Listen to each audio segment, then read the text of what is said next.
আমরা কলেজ পরে আমরা রাউতপুরাতে কলেজ পরে আমরা শুনে সেটার সঙ্গে সঙ্গে আমরা গাড়ি নিয়ে আসি।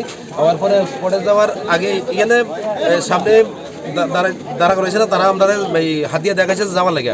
আমরা সঙ্গে সঙ্গে স্পটে যাওয়ার অনেকটা আগেই গাড়ি টানে আসছিল, টানা থাকা তারা রানিং অবস্থায় তারা ইয়ার দিকে এসে গাড়ির মধ্যে মোটা মোটা লাঠি রড শাবল দিয়ে।